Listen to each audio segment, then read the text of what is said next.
Well, hello from Canada. This holiday long weekend. Monday is Victoria Day.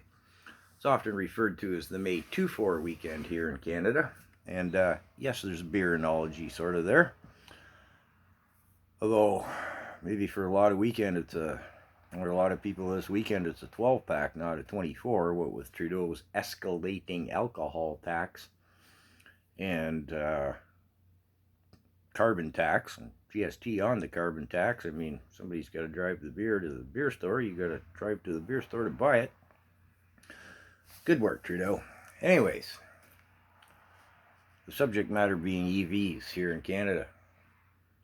Well, we just gave $13 billion to Toyota. Toyota? No, sorry, Volkswagen, to build a battery plant on the East Coast. The plant only cost $7 billion, but we gave them 13. I don't know what happens to the other 6. Corporate bonuses, and maybe some of it landed in the Trudeau Foundation. Anything's possible. Meanwhile, Chrysler in Windsor, Ontario, we gave them $5 billion to set up a EV battery plant there. The parent company of Chrysler is Stellantis, and they've suspended building the plant because they want more money from the government. Well, you gave Volkswagen, we want more money, or we're not going to build the plant. This is all coming out of the peasants' pocket in the form of taxes, of course, right? Now, EVs themselves, some of the provinces subsidize them as much as up to $8,000 for the doughhead who buys the car thinking the explosive bomb he's sitting in is green. I don't know what they think that. And then, of course, EVs on average weigh 40% more than the average conventional vehicle, so 40% more wear and tear on the road, but the road maintenance is paid by part of the tax on the fuel.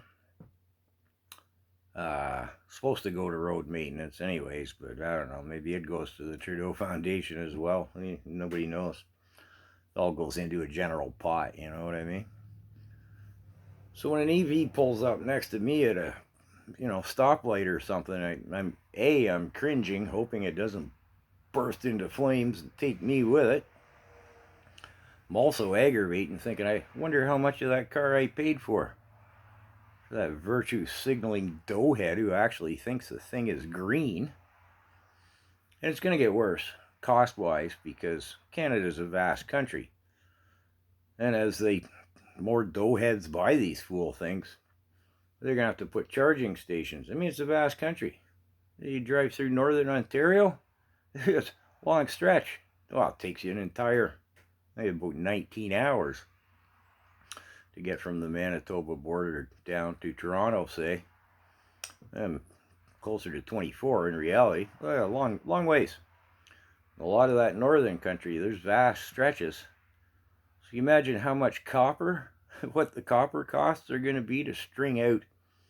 I mean, they're going to have a charging station like minimum every 200 miles. It's an awful lot of copper wire. And the stations themselves, and that'll come out of the Canadian peasant's taxpayer pocket, if there's anything left in it. Anyways, it's raining here in southern Ontario on May 2-4 weekend. That's just a given because, of course, it's the first weekend everybody wants to go camping, right?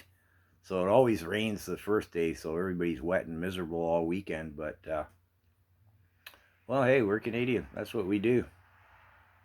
Enjoy your long weekend in Canada, folks, and hello to the rest of the world.